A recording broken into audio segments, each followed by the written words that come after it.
엄마, 정말, 정말 힘들어요. 다른 집 어머니들은 다 도와주는데, 왜 우리 엄마만? 친구 어머니는 집도 사주고 차도 사주는데, 우리 엄마는 왜? 이게 다 당신 고집 때문이야. 혼자 사는 68세 이정자 할머니에게는 아무도 모르는 비밀이 하나 있었습니다. 남편이 남긴 거액의 유산을 숨겨둔 채 아들 가족의 차가운 시선을 견디며 외로운 하루하루를 보내고 있었거든요. 그런데 명절날 며느리가 갑자기 3천만 원을 요구하며 할머니를 몰아붙이기 시작했습니다. 아린이 교육비가 급하다는 핑계였지만 할머니는 단호히 거절했어요. 그러자 술에 취한 아들이 충격적인 행동을 저질렀습니다. 평생 정성껏 키운 자식이 어머니에게 발길질을 한 거예요. 도연아, 내가 지금 엄마를? 그날 밤 할머니는 모든 걸 정리하기로 마음먹었습니다. 하지만 아들 가족이 상상도 못할 놀라운 반전이 기다리고 있었는데요. 이야기는 지금부터 시작입니다. 다음 장면이 궁금하시다면 무료 버튼, 구독, 좋아요 부탁드립니다. 저에게는 큰 힘이 됩니다. 새벽 5시 시골 마을에 닭 울음소리가 메아리치기 시작할 무렵 이정자는 어김없이 잠에서 깨어났습니다. 68살의 나이에도 허리는 곱고 걸음걸이는 단정했죠. 남편과 사별한 지 벌써 10년째 홀로 지내는 삶이 이제는 자연스러워졌습니다. 오늘도 좋은 하루가 될 거야. 정자는 혼잣말을 중얼거리며 마당으로 나섰습니다. 빗자루를 들고 낙엽을 쓸어 모으는 동안 이웃집 강아지가 꼬리를 흔들며 다가왔어요. 정자는 미소를 지으며 강아지 머리를 쓰다듬었습니다. 사람보다 오히려 동물들이 더 반가워해주는 것 같았거든요. 장독대 앞에서 고추장 뚜껑을 열어보니 윤기가 좋았습니다. 직접 담근 장은 이제 깊은 맛을 내고 있었어요. 정자는 뚜껑을 다시 덮으며 아들 도연의 얼굴을 떠올렸습니다. 어렸을 때 도연이는 할머니표 된장찌개를 그렇게 좋아했는데 이제는 언제 마지막으로 함께 밥을 먹었는지 기억도 가물가물했습니다. 나 하나쯤 없어도 세상은 잘만 돌아가지. 그래도 아직 내 손으로 김장이라도 해주면 도연이는 좋아할까? 정자의 하루는 규칙적이었습니다. 아침 일찍 마당 청소를 하고 텃밭에서 자란 채소들을 살펴보며 점심때는 소박한 밥상을 차려 먹었어요. 오후에는 이웃 할머니들과 잠깐 이야기를 나누거나 혼자 뜨개질을 하며 시간을 보냈습니다. 저녁이면 텔레비전 드라마를 보다가 일찍 잠자리에 들었죠. 그런데 이런 평범한 일상 속에도 깊은 외로움이 스며 있었습니다. 특히 명절이 다가올 때면 더욱 그랬어요. 다른 집들은 자식들이 찾아와 북적거리는데 정자의 집만 유독 조용했거든요. 도연과는 명절이나 생신 때만 만날 뿐이었습니다. 그마저도 며느리 유진의 차가운 시선 때문에 편안하지 못했어요. 유진은 언제나 정자를 대할 때 예의는 지켰지만 그 속마음은 감추지 못했습니다. 시골 냄새가 난다며 코를 찌푸리거나 정자가 준비한 음식을 별로 달가워하지 않았죠. 그래도 손녀 아린이만큼은 달랐습니다. 10살 아린이는 할머니를 볼 때면 환하게 웃으며 달려와 안겼어요. 할머니, 보고 싶었어요. 아린이의 천진난만한 목소리를 들을 때만은 정자의 얼굴에도 진짜 웃음이 피어났습니다. 하지만 그런 시간도 잠깐뿐이었어요. 도연은 항상 바쁘다며 일찍 돌아가려 했고 유진은 아린이에게까지 시골에서 너무 오래 있으면 안 되라고 말하곤 했거든요. 그런 정자에게는 아무도 모르는 비밀이 하나 있었습니다. 남편이 세상을 떠나기 직전 몰래 처분한 땅 매각 자금과 보험금 전액을 다른 이름으로 관리하고 있었던 거예요. 그 돈은 상당한 액수였지만 정자는 단 한 번도 그 사실을 도연에게 알리지 않았습니다. 이 돈은 정말 필요할 때를 위해 아껴둬야지. 정자는 비밀 금고를 바라보며 혼잣말을 했습니다. 하지만 정작 언제가 그 정말 필요할 때인지는 자신도 확실하지 않았어요. 아들이 어려움에 처했을 때일까요? 아니면 손녀 아린이의 교육비가 필요할 때일까요? 해질 무렵 정자는 마당 평상에 앉아 노을을 바라보았습니다.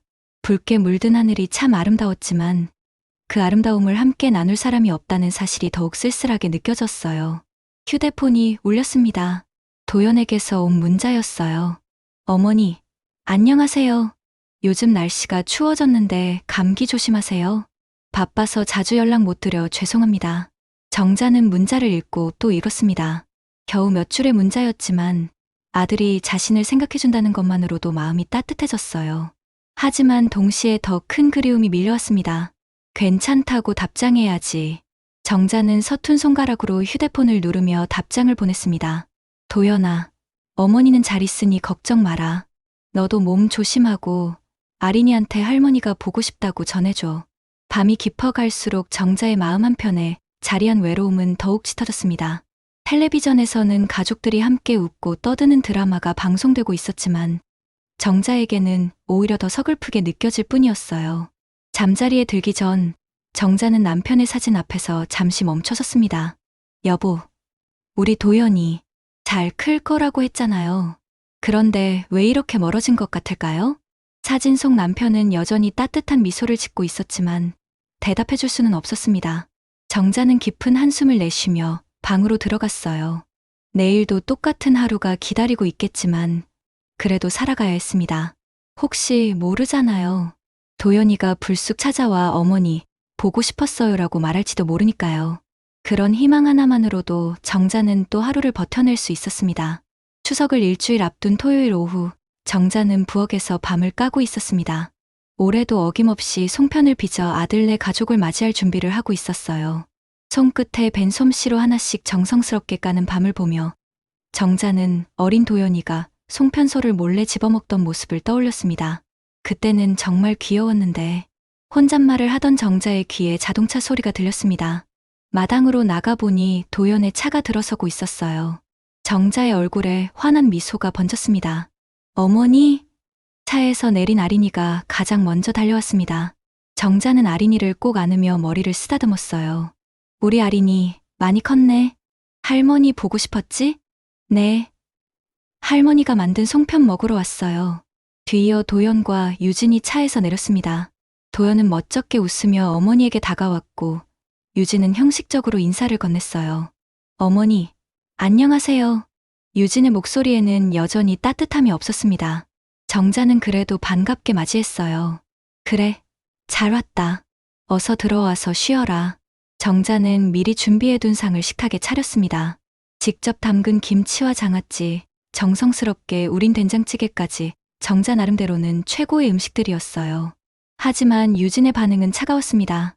어머니, 이런 반찬들, 요즘 사람들은 잘 안 먹어요. 특히 아린이는 짠 음식을 못 먹거든요. 정자의 얼굴이 순간 굳었습니다. 며느리의 말에 상처받았지만 내색하지 않으려 애썼어요. 그래? 그럼 아린이 좋아하는 걸로 따로 해줄게. 아니에요, 할머니. 저는 할머니 음식이 제일 맛있어요. 아린이의 밝은 목소리가 어색한 분위기를 살짝 누그러뜨렸습니다. 하지만 유진은 아린이를 향해 눈짓으로 조용히 하라는 신호를 보냈어요. 식사 중에도 유진의 불평은 계속됐습니다. 김치가 너무 맵다고, 된장찌개가 너무 짜다고, 아린이 건강에 좋지 않다고 투덜거렸어요. 도연은 어정쩡한 표정으로 중간에서 애매한 웃음만 지을 뿐이었습니다. 도연아, 회사 일은 어떠니? 정자가 화제를 돌리자 도연이 대답했습니다. 그럭저럭 해요. 요즘 경기가 안 좋아서 모든 회사가 힘들어하죠. 그래도 우리 도연이는 똑똑하니까 잘할 거야. 어머니의 칭찬에 도연은 쓴웃음을 지었습니다. 사실 회사에서의 입지가 예전 같지 않았거든요. 승진에서도 밀렸고 연봉도 기대에 못 미쳤습니다. 특히 유진은 그런 도연에게 끊임없이 불만을 토로했어요. 식사를 마친 후 정자는 정성스럽게 싼 반찬들을 가져왔습니다.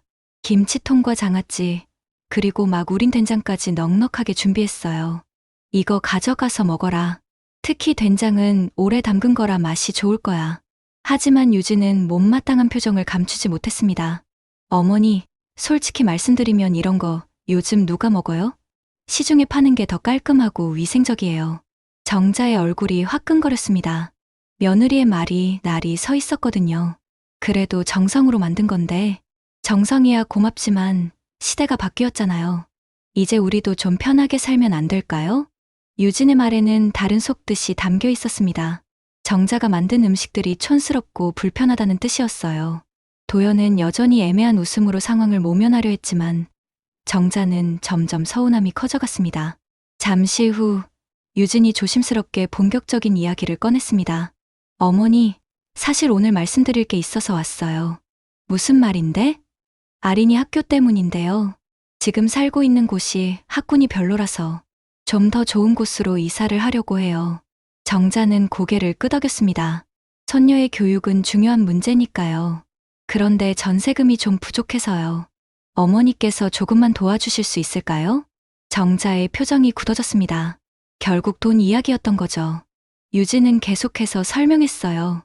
많은 돈은 아니에요. 3천만 원 정도만 빌려주시면 되는데 나중에 꼭 갚을게요. 3천만 원. 정자는 잠시 말이 없었습니다. 비밀 계좌에는 그보다 훨씬 많은 돈이 있었지만 쉽게 대답할 수 없었어요. 유진아, 그 돈이 어디 쉽게 구할 수 있는 돈이니? 우리 같은 시골 사람이 어디서 그런 큰 돈을. 어머니도 연금 받으시고 살림비도 별로 안 드시잖아요. 아린이 미래를 위한 건데. 유진의 목소리에 점점 초조함이 섞였습니다. 정자가 쉽게 응하지 않자 당황스러웠던 거죠. 미안하다. 그런 큰 돈은 없구나. 정자가 조용히 거절하자 유진의 얼굴이 붉어졌습니다. 정말 없으신 건가요? 아니면 아린이 교육에는 관심이 없으신 건가요? 유진아, 그게 무슨 말이냐? 도연이 급하게 말렸습니다. 여보, 너무 그렇게 말하지 마. 어머니 입장도 이해해줘. 하지만 유진은 이미 화가 난 상태였습니다. 입장이요? 손녀 교육비도 안 도와주시면서 무슨 입장이에요? 정자는 가슴이 답답했습니다. 돈이 없어서가 아니라 이런 식으로 돈을 요구하는 며느리의 태도가 마음에 들지 않았거든요. 유진아, 돈이 전부가 아니란다. 아린이는 어디서 공부하든 잘할 아이야. 그런 옛날 사고방식으로는 안 돼요. 요즘 교육이 얼마나 중요한지 모르시나 봐요. 분위기가 험악해지자 아린이가 불안한 표정으로 할머니와 엄마를 번갈아 봤습니다. 정자는 아린이가 걱정될까봐 억지로 미소를 지었어요. 아린아, 할머니가 사탕 줄까? 어머니, 아린이 충치 생기니까 사탕 주지 마세요. 유진이 날카롭게 말했습니다. 정자는 더 이상 참을 수 없었어요. 며느리의 계속되는 무례함에 가슴이 답답했습니다. 결국 그날 아들 가족은 어색한 분위기 속에서 일찍 떠났습니다. 정자는 혼자 남은 집에서 치우지 못한 반찬들을 바라보며 깊은 한숨을 내쉬었어요. 정성껏 준비했던 모든 것들이 무의미하게 느껴졌습니다. 유진과의 불편했던 만남이 있고 며칠 뒤 정자는 혼자 집 안을 정리하며 마음을 달래고 있었습니다. 그런데 다시 도연이 찾아왔어요. 이번에는 혼자였습니다. 정자는 반가우면서도 한편으로는 걱정이 되었어요. 분명 지난번 일로 뭔가 이야기하러 온 것 같았거든요. 어머니, 안녕하세요. 도연의 목소리에는 어색함이 배어 있었습니다. 평소보다 더 조심스럽게 말하는 것 같았어요. 그래, 잘 왔다. 혼자 왔네? 네. 유진이는 집에 있어요. 아린이 숙제 도와주고 있고요. 정자는 차를 끓여주며 아들의 표정을 살폈습니다. 뭔가 말하고 싶은 게 있어 보였지만 쉽게 꺼내지 못하고 있었어요. 어머니, 지난번에 유진이가 실례했죠? 도연이 조심스럽게 말을 꺼냈습니다. 정자는 별일 아니라는 듯 손을 저었어요. 그런 건 아니야. 며느리도 나름대로 걱정이 많을 거 아니냐.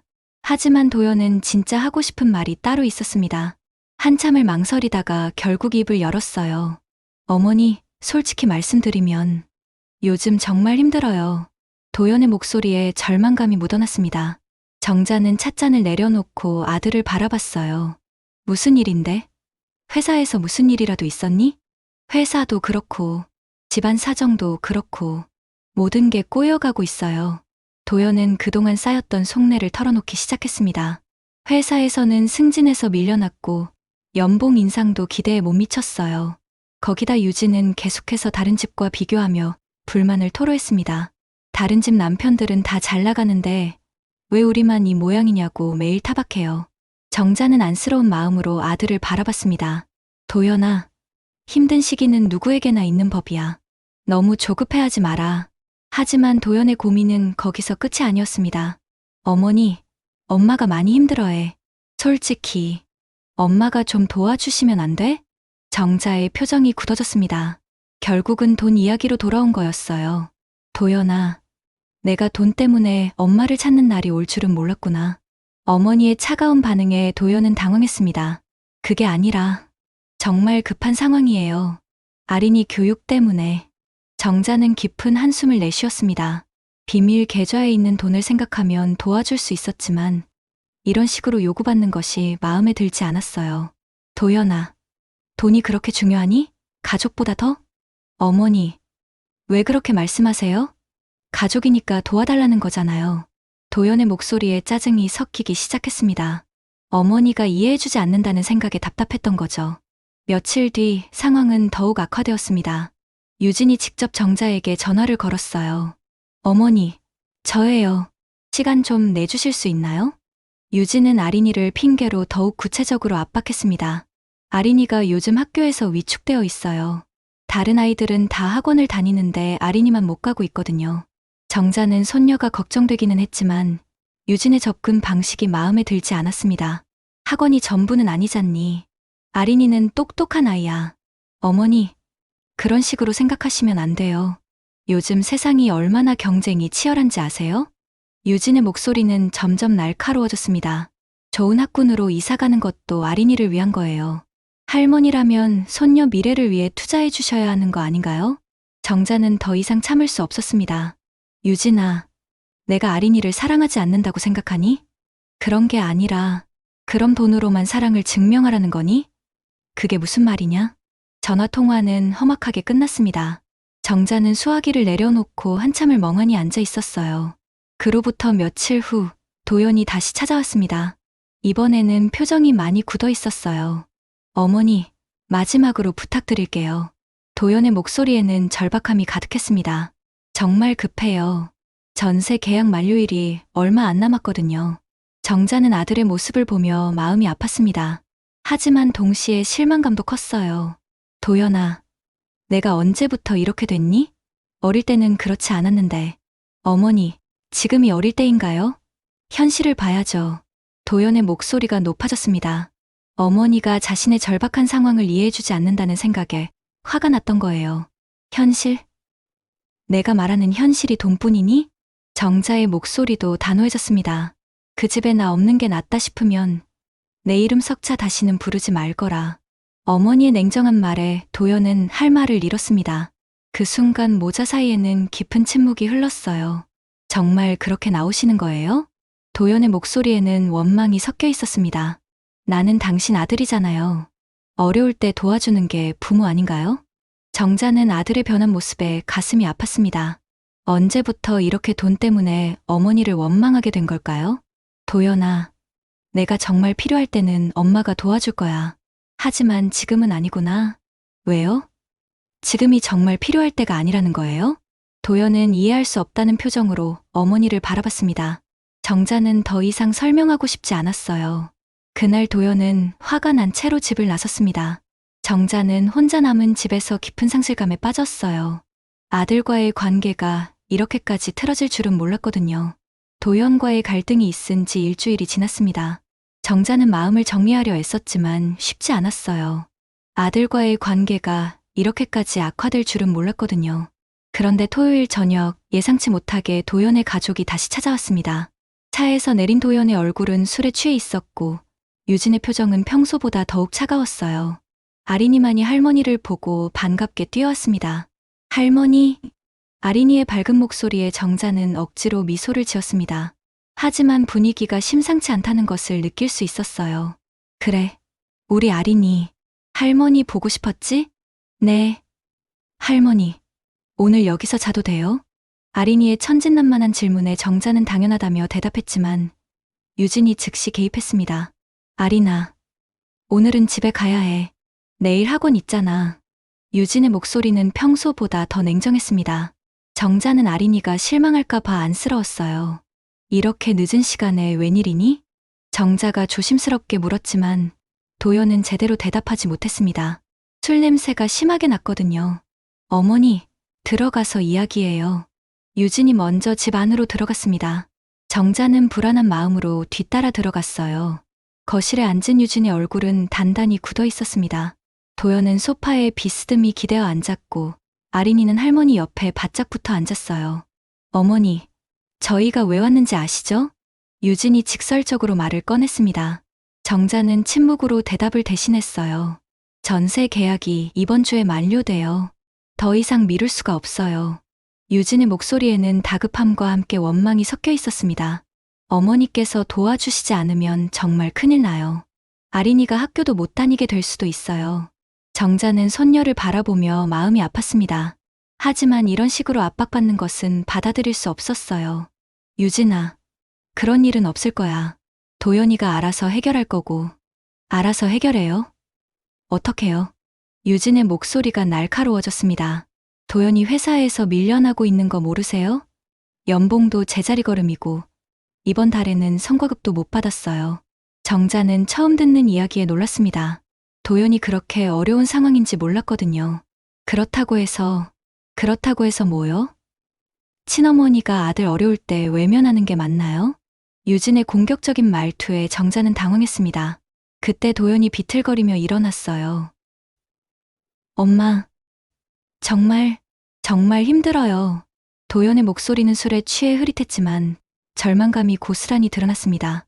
다른 집 어머니들은 다 도와주는데 왜 우리 엄마만. 도연아, 술 마시고 와서 무슨 소리니? 정자가 걱정스럽게 말했지만 도연은 계속 중얼거렸어요.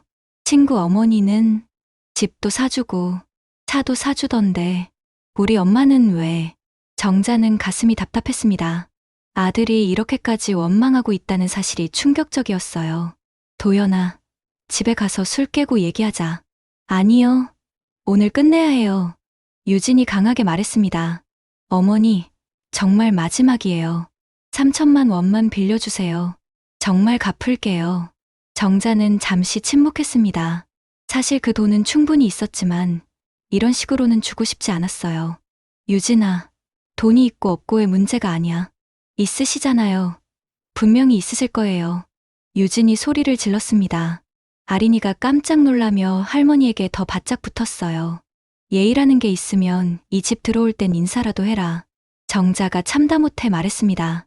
유진의 무례함이 도를 넘었다고 생각했거든요. 그 순간 술에 취한 도연이 갑자기 일어나 어머니 앞을 가로막았습니다. 엄마가 너무해. 도연의 목소리는 떨리고 있었습니다. 다른 집 어머니들은 자식 위해서 뭐든 해주는데 도연아, 너 지금 뭐 하는 거니? 정자가 당황스럽게 말했지만 도연은 이성을 잃은 상태였습니다. 왜 우리만 이렇게 힘들게 살아야 해요? 그때였습니다. 홧김에 도연이 앞으로 나서면서 정자의 다리를 발로 툭 걷어찼습니다. 세게는 아니었지만 그 행동 자체가 충격적이었어요. 정자는 멍하니 아들을 바라봤습니다. 도연아, 내가 지금 엄마를? 거실에는 정적이 흘렀습니다.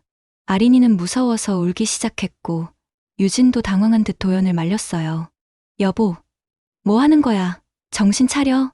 하지만 도연은 여전히 술에 취해 해롱거렸습니다. 이게 다 당신 고집 때문이야. 도연의 말에 정자는 가슴이 무너지는 느낌이었습니다. 평생 키운 아들이 자신에게 손을 댔다는 사실이 믿어지지 않았어요.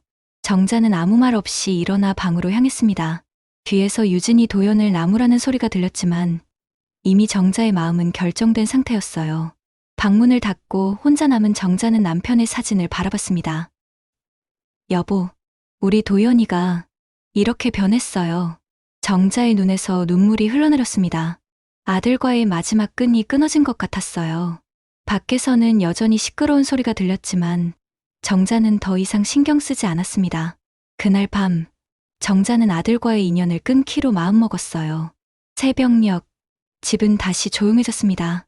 아들 가족이 떠난 후 정자는 거실을 정리하며 깊은 결심을 했습니다. 이제 정말 끝이라고 생각했어요. 그날 밤의 충격적인 사건 이후 정자는 며칠 동안 아무것도 할 수 없었습니다. 아들이 자신에게 발길질을 했다는 사실이 계속 머릿속을 맴돌았어요. 평생 정성스럽게 키운 아들이 술에 취했다고는 하지만 어머니에게 그런 행동을 할 줄은 꿈에도 몰랐거든요.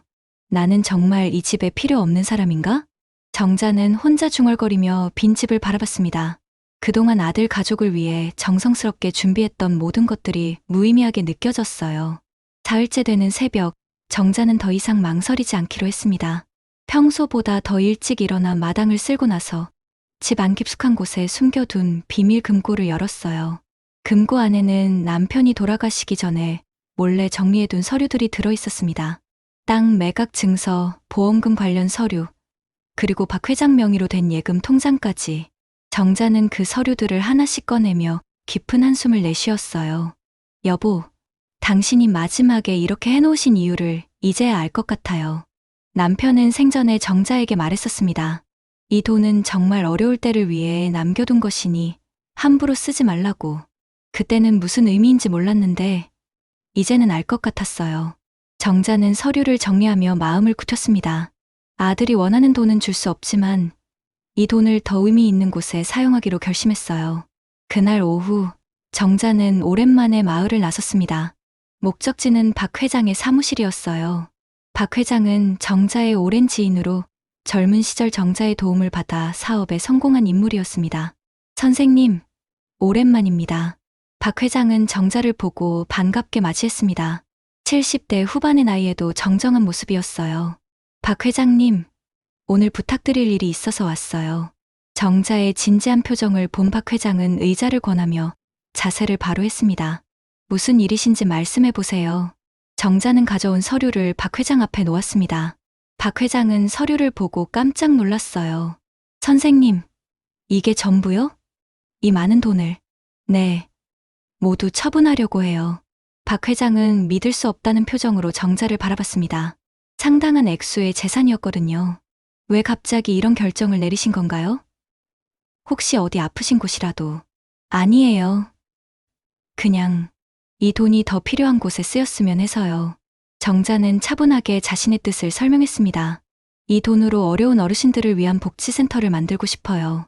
병원비 없어서 치료받지 못하는 분들, 혼자 사시는 어르신들을 위해서요. 박 회장은 정자의 말을 듣고 깊이 감동했습니다. 선생님, 정말 대단하십니다. 하지만 가족들은 뭐라고 하실까요? 가족들은 모르게 해주세요. 그리고 제 이름도 공개하지 말아주세요. 정자의 단호한 말에 박 회장은 고개를 끄덕였습니다. 하지만 한 가지 조건이 있어요. 박 회장이 조심스럽게 물었습니다. 어떤 조건인가요? 이 돈은 단 한 푼도 제 가족에게는 가지 않게 해주세요. 절대로요. 정자의 목소리에는 단호함이 담겨 있었습니다. 박 회장은 정자의 표정에서 깊은 상처를 읽을 수 있었어요. 무슨 일이 있으셨나요? 정자는 잠시 망설이다가 그동안의 일들을 간략히 설명했습니다. 아들의 변한 모습, 며느리의 무례함, 그리고 마지막 밤의 충격적인 사건까지. 박 회장은 정자의 이야기를 듣고 깊은 한숨을 내쉬었습니다. 선생님, 참 힘드셨겠어요. 이제는 마음이 편해요. 이 돈이 정말 필요한 분들에게 도움이 된다면 그걸로 충분해요.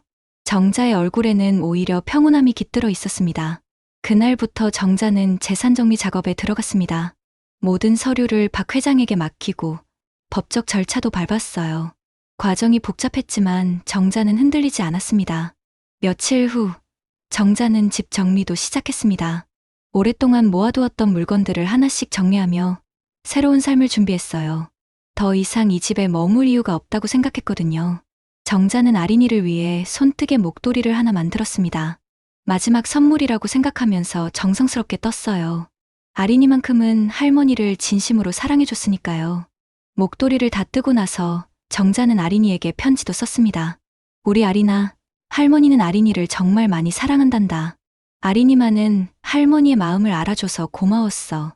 공부 열심히 하고 착한 아이로 자라렴.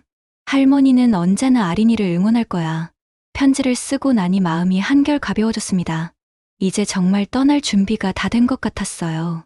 박 회장으로부터 모든 절차가 완료되었다는 연락을 받은 날, 정자는 마지막으로 남편의 사진 앞에 앉았습니다. 여보, 당신이 남겨주신 돈을 좋은 곳에 썼어요. 이제 우리 도연이 걱정은 안 해도 될 것 같아요. 돈 때문에 고생하지 말고 진짜 소중한 게 뭔지 깨달았으면 좋겠어요. 정자는 남편의 사진을 가방에 넣고 마지막으로 집 안을 둘러봤습니다. 수십 년을 살았던 집이었지만 이제는 떠날 때가 된 것 같았어요. 내일 아침이면 이 집을 떠날 예정이었습니다. 어디로 갈지는 아직 정하지 않았지만 새로운 삶을 시작할 준비는 다 되었어요. 정자가 집을 떠난 지 한 달이 지났습니다. 도연은 그동안 어머니에게 연락하지 않았어요.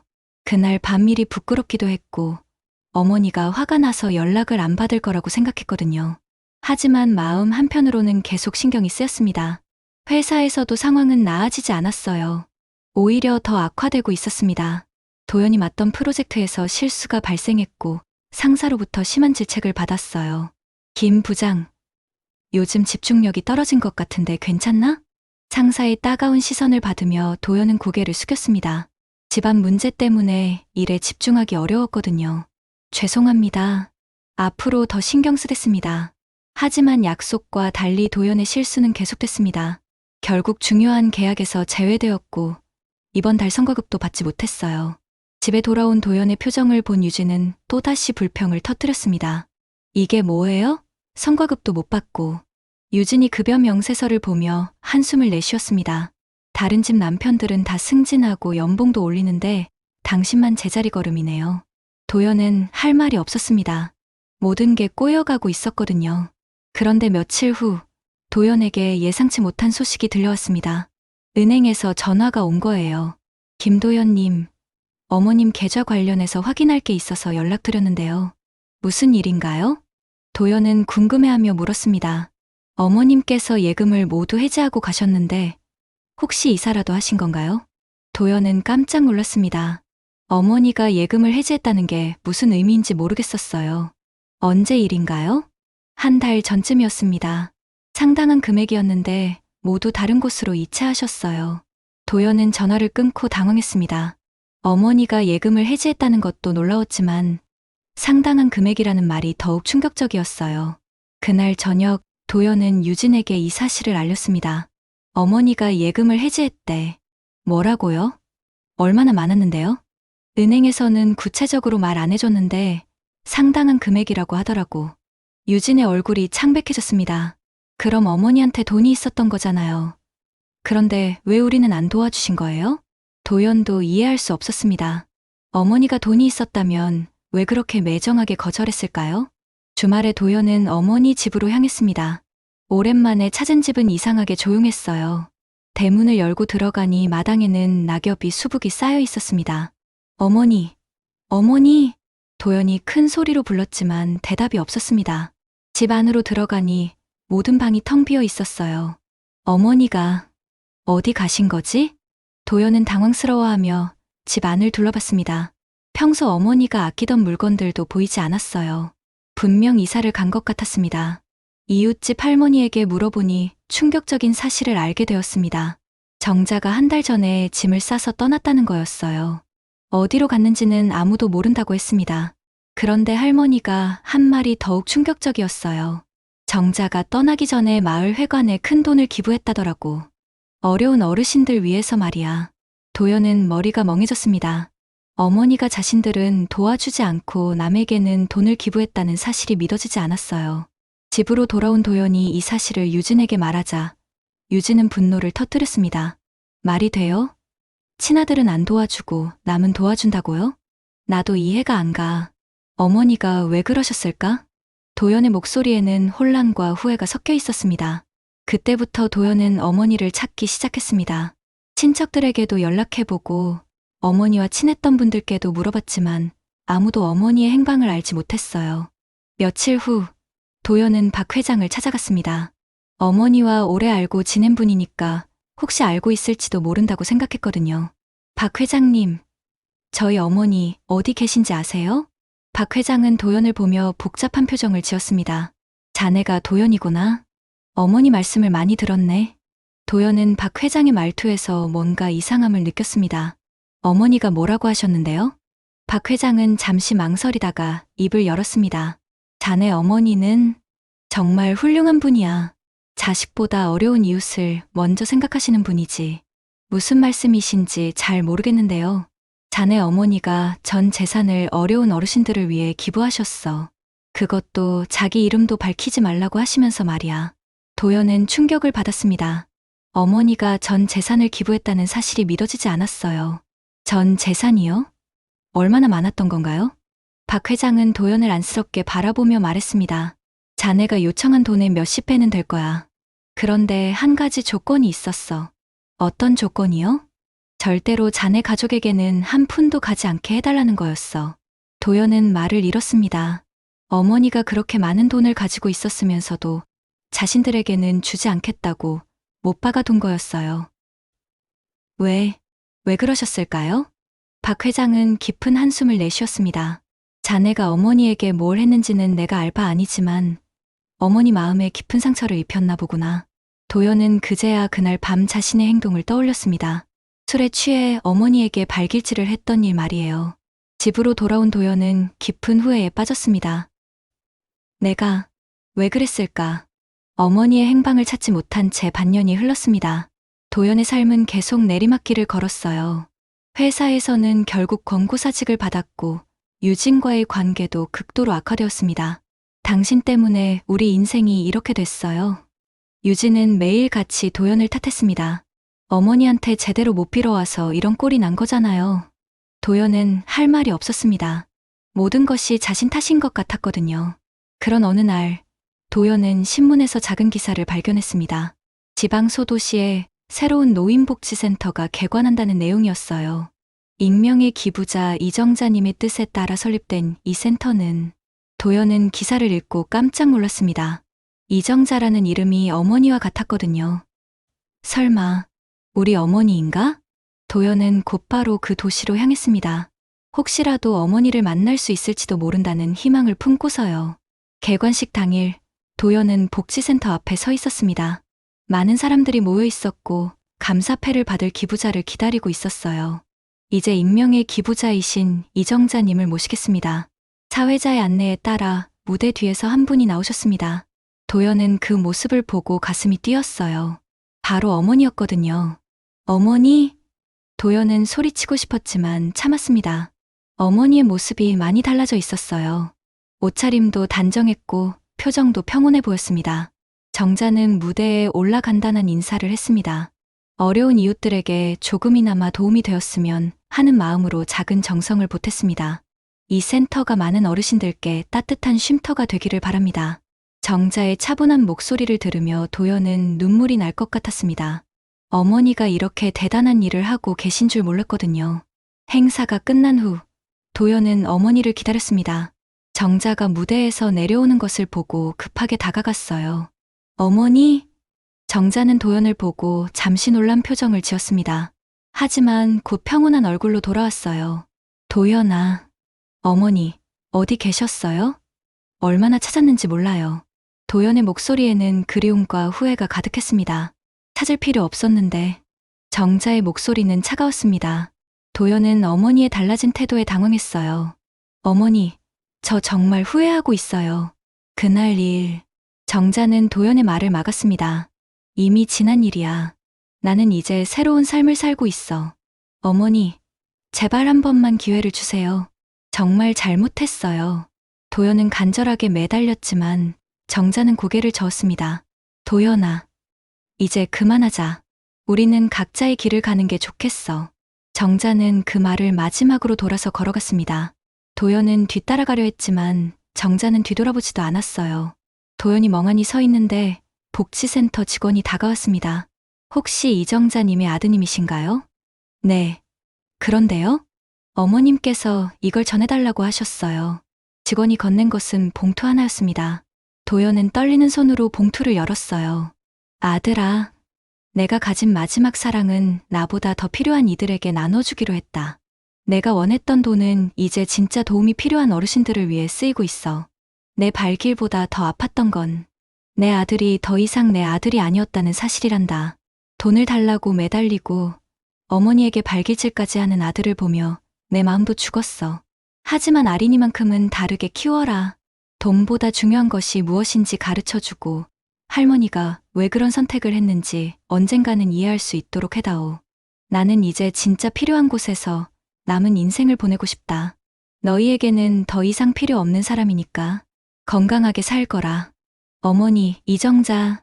편지를 다 읽은 도연은 주저앉고 말았습니다. 어머니의 마음이 이렇게 아팠다는 것을 그제야 깨달았거든요. 어머니? 정말 죄송해요.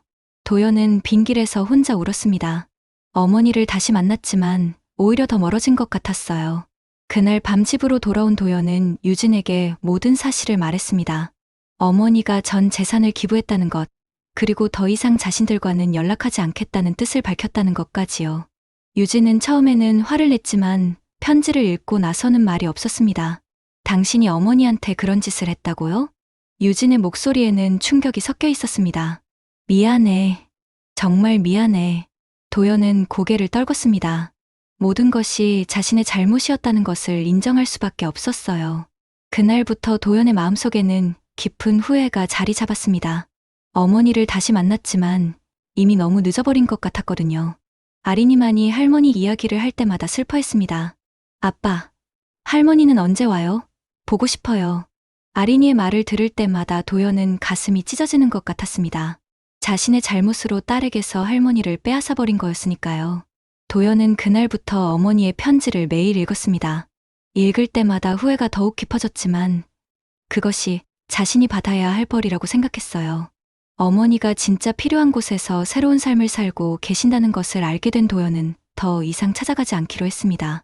어머니의 평온한 삶을 방해하고 싶지 않았거든요. 하지만 마음속으로는 언젠가 용서받을 수 있는 날이 오기를 간절히 바랐습니다. 어머니의 편지를 받은 지 1년이 흘렀습니다. 도연은 그동안 많은 변화를 겪었어요. 회사를 그만둔 후 한동안 방황했지만 어머니의 편지를 읽고 또 읽으며 진정한 삶의 의미를 찾기 시작했습니다. 유진과의 관계는 회복하기 어려웠어요. 결국 둘은 별거를 선택했고 아린이는 일주일씩 번갈아 가며 지내기로 했습니다. 처음에는 힘들었지만 오히려 아린이와 더 깊은 시간을 보낼 수 있게 되었어요. 아빠, 할머니는 정말 안 와요? 아린이가 물을 때마다 도연은 가슴이 아팠습니다. 하지만 이제는 정직하게 대답하려고 노력했어요. 아린아, 할머니는 지금 더 중요한 일을 하고 계셔. 아픈 할아버지, 할머니들을 도와주는 일 말이야. 그럼 우리도 할머니처럼 착한 일 할 수 있어요? 아린이의 순수한 질문에 도연은 깨달음을 얻었습니다. 어머니가 보여준 진정한 사랑이 무엇인지 알게 된 거예요. 그래, 우리도 해보자. 도연은 새로운 일을 시작했습니다. 어머니가 기부한 노인복지센터에서 자원봉사를 하기로 한 거예요. 처음에는 어머니를 만날 수도 있다는 기대도 있었지만 시간이 지나면서 진심으로 어르신들을 도와드리고 싶다는 마음이 생겼습니다. 첫 봉사날, 도연은 긴장했습니다. 센터 직원들도 그가 기부자의 아들이라는 것을 알고 있었거든요. 이정자 님의 아드님이시군요. 어머님 정말 대단하십니다. 직원의 말에 도연은 부끄러웠습니다. 어머니와는 너무나 다른 자신의 모습을 되돌아보게 되었거든요. 처음에는 서툴렀지만 도연은 점차 봉사 일에 익숙해졌습니다. 어르신들의 식사를 도와드리고 이야기 상대가 되어드리며 청소와 빨래도 도왔어요. 아드님, 고마워요. 젊은 사람이 이런 일 하기 쉽지 않은데. 한 할머니의 말씀에 도연은 마음이 뭉클했습니다.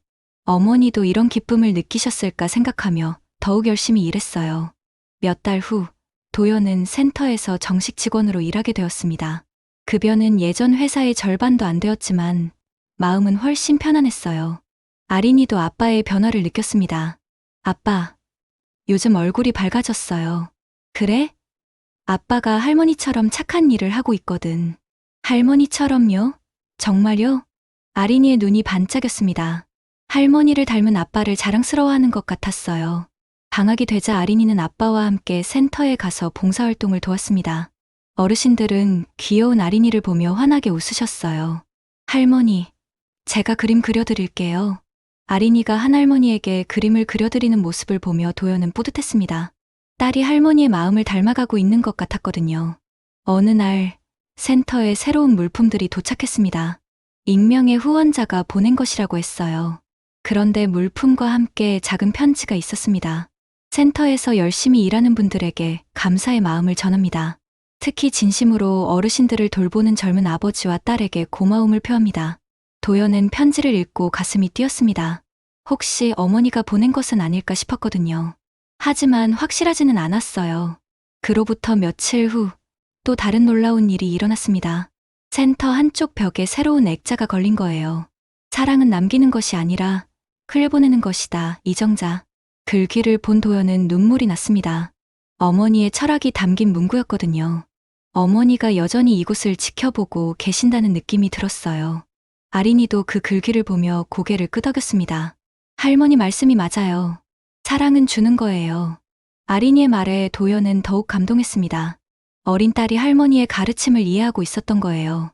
시간이 더 흐르면서 도연은 완전히 달라진 사람이 되었습니다. 돈보다는 사람을, 성공보다는 의미를 추구하게 되었어요. 센터에서 만난 어르신들을 진심으로 사랑하며 돌보았습니다. 유진도 가끔 센터에 찾아와 도연의 일하는 모습을 지켜봤습니다. 처음에는 이해하지 못했지만 점차 도연의 변화를 인정하게 되었어요. 당신, 정말 많이 변했네요.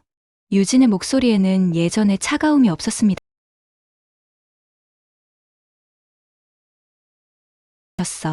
그날 밤, 도연은 어머니께 편지를 썼습니다. 직접 전할 수는 없지만 마음만이라도 전하고 싶었거든요. 어머니, 저는 이제 어머니의 가르침을 이해했습니다. 진정한 사랑은 받는 것이 아니라 주는 것이라는 걸 배웠어요. 아린이도 할머니를 닮아 착한 아이로 자라고 있습니다. 어머니가 보여주신 사랑을 아린이에게도 전해주겠습니다. 편지를 다 쓰고 나서 도연은 어머니의 사진에 대고 절했습니다. 이제는 진심으로 감사한 마음이었어요. 그 후로도 도연은 계속해서 센터에서 일했습니다. 어머니의 모습은 다시 보지 못했지만 어머니의 사랑은 여전히 그곳에 남아 있었어요. 아린이는 방학 때마다 센터에 와서 어르신들과 시간을 보냈습니다. 할머니는 진짜 천사예요. 저도 나중에 할머니처럼 살 거예요. 아린이의 말을 들으며 도연은 어머니가 남긴 진정한 유산이 무엇인지 깨달았습니다. 돈이 아니라 사랑이었고 그 사랑이 계속 이어지고 있었던 거예요. 센터 벽에 걸린 어머니의 글귀를 볼 때마다 도연은 다짐했습니다. 어머니처럼 사랑을 흘려보내는 삶을 살겠다고. 그것이 어머니에게 진정으로 용서받는 길이라고 믿으면서요. 사랑은 남기는 것이 아니라 흘려보내는 것이다. 어머니의 가르침은 그렇게 계속 이어져 갔습니다.